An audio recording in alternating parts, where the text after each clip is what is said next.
رانا صاحب سب کچھ بہت اچھا چل رہا ہے جی، اشاریے بہت اچھے ہیں، مہنگائی جو ہے انفلیشن وہ ہم سنگل ڈیجٹ کر چکے ہوئے ہیں، سارے حالات بہت اچھے ہیں، لیکن عام آدمی کا کچن بہتر نہیں ہو رہا۔ یہ پیٹرولیم جو مصنوعات ہیں ان کی قیمتیں کیوں ہمارے کنٹرول میں نہیں آ رہی جب انٹرنیشنلی کوئی رد و بدل زیادہ نہیں آیا بلکہ کم ہوئی ہیں؟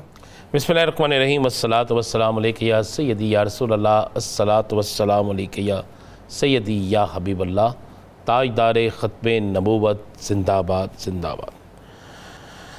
کیا کمال آپ نے بات کی کہ حکومتی ہاں جی راوی چین لکھ رہا ہے اعداد و شمار کے مطابق، ہاں جی، اور راوی تو ایسا چین لکھ رہا ہے، بلکہ آج کل تو راوی میں سنا کہ چین ہی چین ہے، ہر طرف ہی راوی ہے، ہر طرف ہی راوی بلکہ راوی اتنا پھیل گیا ہے کہ اب راوی کو نظر جو ہے دیکھنا ہونا تو گھر کے باہر دیکھ لیا کریں، گلیوں میں نکلے تو محلوں میں دیکھ لیا کریں، لیکن اس راوی کے پاس جانے کے لیے 60 سال کی عمر کے لوگوں کو گھر کے اندر قید رکھا کریں، کہیں ان کے منہ سے کوئی فکرہ نہ نکل جائے۔ بات یہ ہے کہ ہمیں کہا گیا، بلکہ ہمیں پر کے سنایا گیا کہ جب پاکستان کے اندر جو ذخائر ہیں، یہ مالیاتی ذخائر وہ بڑھ گئے ہیں، ہمیں تو انٹرنیشنل سطح سے بہت پیسے آ گئے ہیں، زر مبادلہ بھی بہت زیادہ آ گیا، پھر کہا گیا کہ عام آدمی کی زندگی آسان ہو گئی ہے۔ اچھا فرق کرنے والے ہے عام آدمی یہ کہتے کس کو ہے، یہ بھی نہیں پتا تھا کہ پارلیمانی زبان میں عام آدمی وزیر کو کہتے ہیں، مشیر کو کہتے ہیں، ایم پی اے کو کہتے ہیں، بیوروکریٹ کو کہتے ہیں، یا بچارے ہم تو آپ جیسے یا بچارے ریڑھی لگانے والے عام آدمی جو ہے ان کو کہتے ہیں۔ یہ فرق ہے نا، ان کو پتہ نہیں ہے کس کو کہتے ہیں، کیونکہ یہ وہ لوگ ہیں کہ یہ تو ہمیں 200 یونٹ بجلی فری دے رہے تھے، 300 کے سے 200 یونٹ پہ آئے، یہ تو وہ لوگ ہیں جو ہمیں کہتے تھے کہ روٹی جو ہے اتنے کی ہوگی، یہ تو وہ لوگ ہیں جو ہمیں کہتے تھے 5 روپے کلو 10 روپے کلو سبزی دیں گے، یہ تو وہ لوگ ہیں جو ہمیں کہتے تھے صحت کی سہولیات کمال کی دیں گے، یہ تو وہ لوگ ہیں جو کہتے تھے میڈیسن اتنی سستی ہو جائے گی کہ جس کی انتہا کوئی نہیں۔ لیکن ان کی کس بات پہ یقین کریں؟ اگر ملک کی معیشت بہت بہتر ہے تو آج ڈالر کی قیمت آج پھر اوپر کیوں چلے گی؟ اگر ملک کی معیشت اتنی بہتر ہے تو میرا روپیہ مستحکم کیوں نہیں ہے؟ پاکستان کی اکانومی جو ہے وہ مضبوط کیوں نہیں ہو رہی؟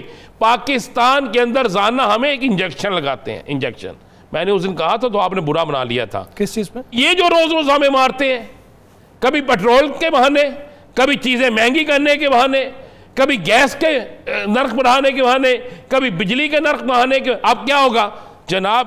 چونکہ مہنگا ہو گیا تیل تو اس قیمت میں بجلی کے بلوں میں اتنا پیسے آئیں گے، اب فلاں چیز ہوگی اس قیمت میں اتنے پیسے آئیں گے، اب فلاں چیز ہوگی اس قیمت میں اتنے پیسے آئیں گے۔ مجھے پتا چلا، کل پتا چلا جی کوئی فورس بن رہی ہے مہنگائی کو کنٹرول کرنے کے لیے۔ کس مہنگائی کو کنٹرول کرنا ہے؟ کس مہنگائی کو؟ بھائی پٹرول تم نے بڑھا دیا، وہ فورس تو کم نہیں کرے، ٹھیک ہے، پٹرول تم نے بڑھا دیا، کرایہ بڑھ گیا، یس، اس کے بعد چیزیں جو خرد و نوش کی اشیاء وہ بڑھ گئی، گڈز ٹرانسپورٹ والے جو ہیں انہوں نے 20% اضافہ کر دیا ہے، کرنا بنتا ہے۔ میں کہہ رہا ہوں اچھا اس پہ کوئی ایکشن ہوا؟ نہیں، خاموشی ہے۔ مجھے دنیا کی نا ایک چیز بتا دیں جو سستی ہے آج، کچن جو ہے اس کا پتا کیا ریٹ ہے چکن کا؟ ہاں جی، آج کا نہیں پتا، آپ کے نظر میں ہے؟ 556۔ ویسے عام آدمی سے باہر ہی ہے، جتنا بھی ہو یہ آسانی سے انسان کیسے؟ انسانی گوشت سستا ہے، مرغی کو گوشت سے انسانی گوشت سستا ہے، میں یہ بالکل آپ کو کہہ رہا ہوں، مرغی کے خون سے انسانی خون سستا ہے۔ آپ جا کر دیکھیں تو صحیح بلڈ بینک کے باہر لائنیں کتنی لگی ہوئی ہیں، آپ جا کے دیکھیں تو صحیح ہو کیا رہا ہے۔ پتہ چلتا ہے مجھے آج ایک پروگرام میں، ٹی وی ٹاک شو میں انہوں نے کہا جناب آپ کو پتہ ہے 22 کروڑ روپیہ ایک ایم پی اے کی قیمت لگی ہے۔ میں کہا یار 22,000 سینٹ کے لیے، سینٹ، میں کہا یار 22,000 روپیہ اب تو عام آدمی کی قیمت نہیں ہے، 3.5 لاکھ کا تو آپ نے مقروض کر دیا ہے اس آنے والے بچے کو بھی جو بھی دنیا میں پیدا نہیں ہوا۔ رانا صاحب اس اب جو کہتے ہیں نا کہ اثر نہیں ہوتا حکمرانوں پہ، اس لیے اثر نہیں ہوتا کہ عوام جو ہے نا، عوام ہماری جو ہے اسے پتہ ہے کہ جب پروٹیسٹ کریں گے تو جیل میں چلے جائیں گے۔ یہاں پر جمہوریت میں، جمہوری دور حکومت میں احتجاج کرنا جرم ہے۔ آپ ابھی نکلے نا باہر، نکل کے کہیں کہ پیٹرول مہنگا ہے 144 پتہ چلے گا لگی ہوئی ہے, یہ بھی نہیں پتا کب کی لگی ہوئی ہے. تو یہ تو عالم ہے, اور ہماری عوام اگر اسے جگا دیا جائے تو جگانے والا مجرم ہے, اگر یہ سوئی رہے تو اسے مستقل سلا دیں. تو میں تو اس پہ ایک, اگر آپ کی اجازت ہو تو اس پہ میں ایک شعر کہوں گا, یہ کسی کا ہے کہ آج کل تو لوگ بچارے نا غربت سے تنگ جو ہیں, وہ ایک پنجابی کا شعر ہے, سنیا ڈاکٹر باؤ ہٹی تیری تے غریباں دا لہو وکدا ہے. سنیا ڈاکٹر باؤ ہٹی تیری تے غریباں دا لہو وکدا ہے, میرے کنڈ وچ سوئیاں لا کے خون دا ایک ایک قطرہ کڑ لے, کیونکہ بچے رات دے بھوکے نے. تاکہ بھائی کیا اس سرکار گم کرنے والے پر ایف آئی آر ہوئی, اتنا سیکیور ریکارڈ جس کا ڈاکے کے ساتھ کوئی تعلق نہیں, وہ کیوں جو ہے وہ اس طرح اس سرکار کو جو ریکارڈ لے کے آ رہا تھا, کیا اس پر ایف آئی آر درج ہوئی, یا اس نے ایف آئی آر درج کرائی, کیا اس کو ہتھ گری لگی, کیا اس کو گرفتار کیا گیا, کیا اس کو پابندے سلاسل کیا گیا, کوئی ایک چیز کی گئی؟ ابھی کیونکہ یہ کل کا واقعہ ہے اور آج سپریم کورٹ کی جانب سے اس پہ رسپونڈ کیا گیا ہے, تو آنے والے ایک دو دنوں میں اس حوالے سے یہ اپڈیٹس آئیں گی. آپ نے درست نشاندہی کی کہ اس اگر ریکارڈ اس طرح گم ہوا ہے تو یہ تو پھر اگر یہ معاملہ چل پڑا تو کل تو اور بھی بڑی اہم فائلیں بھی گم ہونا شروع ہو جائیں گی. کل کی بات نہیں, آپ آصف علی زرداری صاحب کے کیسز میں آپ کو یاد نہیں ہے کہ اصل ڈاکومنٹس ہی غائب ہو جاتے تھے؟ کیا آپ کو عمران خان کے کیس میں یاد نہیں ہے کہ کیا چیزیں غائب ہو جاتی؟ آصف علی زرداری صاحب کے کیس میں تو کہا جاتا تھا جناب اصل کاغذ لے کر آئیں, اس فوٹو کاپی پہ نہیں کام چلے گا. وہ اصل کاغذ کہاں گئے تھے؟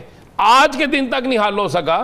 یہ 24 گھنٹے سے زیادہ ٹائم ہو گیا جو آپ بات بتا رہے ہیں, اب تک تو ایف آئی آر درج کر کے, میں کہہ رہا ہوں کہ سب کچھ ہو جانا چاہیے تھا. یہاں پر تو ایف آئی آر درج ہوتے ٹائم نہیں لگتا, بلکہ تیار پر ہی ہوتی ہے, سائن ہی کرنے ہوتے ہیں, نام لکھنا ہوتا ہے, کھانا چونا ہوتا ہے, تو کر دینا چاہیے تھا. جس ملک کے اندر عدالتی ریکارڈ حمزہ صاحب محفوظ نہ ہو, عدالتی ریکارڈ محفوظ نہ ہو, اور سپریم کورٹ صاحب یہ کہہ دے کہ اب دوبارہ ہمارا موسس دار ہے کہ دوبارہ ہم اکٹھا کریں ریکارڈ, یہ کیوں ہم کریں بھئی, یہ کس کی ذمہ داری ہے؟ ایک الیکشن شیڈول کا اعلان ہوا تھا, اور شیڈول کے کاغذات بھی جمع ہو گئے تھے. اس وقت بھی اس ٹیم نے ایک لسٹیں بنائی تھیں ہر حلقے کی. اس کے بعد اس ٹیم کا کوئی سیاسی کو تعلق نہیں ہے, لیکن وہ ایک پرسنل ٹیم ہے جو بڑا اچھا کام کرتی ہے. اسے سوشل میڈیا کے ساتھ بھی جوڑا نہیں جا سکتا, میں آپ کو پہلے بتا. اس ٹیم میں سے کچھ لوگوں نے ایک لسٹ بنائی تھی پہلے بھی, اور کل ایک باقاعدہ میٹنگ کی آڈیو اور ویڈیو بھیجی گئی ہے. اچھا. اور وہ آڈیو اور ویڈیو کسی ذمہ دار شخص کو بھیجی گئی ہے, جس میں خان صاحب کی طرف سے ہدایت کے باوجود 2 لیڈر ذمہ دار شخص جو ہیں, ایک کا تعلق فیصل آباد سے ہے, اچھا, اور ایک کا لاہور سے ہے. ٹھیک ہے. میں نام اس لیے نہیں ابھی لینا چاہتا کہ کسی کی تحریک یا کسی معاملے پہ میں نہیں, ہم نہیں اس پہ پارٹی. اچھا, فیصل آباد ڈویژن سے ہے یا فیصل آباد شہر سے؟ فیصل آباد ڈویژن سے ہے. ٹھیک ہے. ان دونوں نے بڑی وہاں پہ گفتگو میں کہا, بڑا سخت سے الفاظ استعمال کیے, اور کہا کہ ہم ایسے نہیں, ایسے نہیں, ایسے نہیں, ایسے. اچھا. وہ ریکارڈنگ جو ہے, کل ملاقات ہوئی تو کل خان صاحب کو وہ بات بتا دی جائے گی. اگر نہ ہوئی تو خان صاحب کی ایک ہدایت ہے, پھر اس ہدایت پر عمل کرتے ہوئے انہیں ابھی اس مرحلے میں شاید پارٹی سے فارغ تو نہ کیا جائے, لیکن غیر مؤثر کر دیا جائے گا. ٹھیک ہے.